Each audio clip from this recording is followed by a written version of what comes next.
Bang, bang. Hey, what's going on, everybody? You already know who it is. It's your favorite savage on the internet, Mr. Sweaty himself, Mikey Savage 21, bringing you another movie review. And today, I'm going to be doing a review of the 2016/2017 British action comedy film known as Free Fire, which is directed by Ben Wheatley and stars an all-star cast, which includes Brie Larson, Sharlto, Copley, Armie, Cillian Murphy, and Jack Reynor. And I had the pleasure of checking this movie out last night at the AMC theater. If you guys aren't supporting AMC and aren't going to your local AMC theater, make sure you do that, because AMC is like seriously awesome that they're able to bring us these films, because otherwise I would have not been able to see this film. But basically, the film is about Brie Larson. She plays this character, and basically what she does is sets up this meeting between all these different rivaling drug dealers slash arms dealers, and basically what ends up happening is there's a situation breaks out, and basically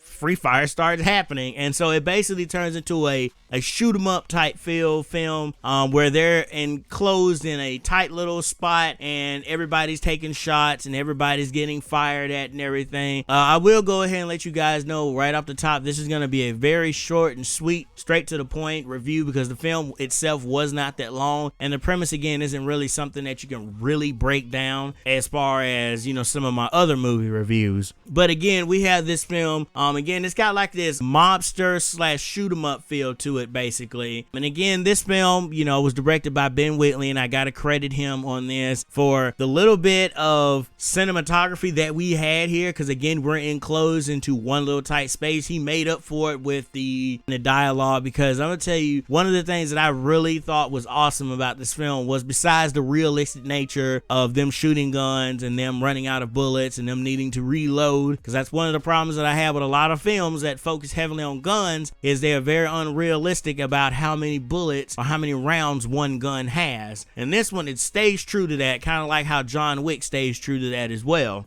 But one of the things I want to credit him here on is the dialogue and essentially the script. I mean, you had like some amazing dialogue. You had funny jokes here and there. 85 to 90% of those jokes landed. All right, getting to some of the characters, we get to understand how they think and how they work, what drives them, what motivates them to do what they're doing. You have Sam Riley's character of Steve-O, his friend as Bernie, and then essentially basically one of them wants to party the entire time. You have the other guy who seems more calm down and more seems like he wants to be about family and whatnot, doing whatever his grandfather asks of them. And then you have Justine, again played by Brie Larson, who is just like this real empowering woman. She's basically the only woman in the film. And then you had Sharlto Copley playing Vernon, who was real great. You had Armie playing as Ord, and again, you know, Cillian Murphy playing Chris. Everybody here brought something to the table with their acting. Like I said, I actually did get a feel for the characters when some of them unfortunately meet their end. You actually are like, okay, I'm not super sad that you're gone, but at the same time, I am sad because I understand why you're doing this. You're doing this because you have no other choice. This is how you operate. This is how the family business works. With that being said, getting into the negatives of this film, really, I didn't have any negatives. Like I said, there were a few jokes who didn't land here and there. I didn't like that it was stuck in one location. I would have liked to have seen what it would have been like if they were like outside of a warehouse. You know, we could have gotten more of how they could have taken this gunfight outside of the warehouse. But granted, if you're in a real life situation and you're in a shootout with somebody and you are up against at least 5 or 6 other people who are heavily armed with guns to the teeth, you're probably not going to be able to make it outside anyway, because they're going to try to shoot you before you can get outside. Again, getting into a score, I am going to give the film a 9 out of 10. I thought it was real great. Again, even though we had a lack cinematography, because again, we only had one location and we stuck to that Boston warehouse. But again, they made up for it with the real comedic dialogue and the real put together script that I thought worked pretty well. Again, the story itself wasn't as strong, but the jokes helped elevate it, and then the action and the free fire that was going on, that's a reference to the movie title,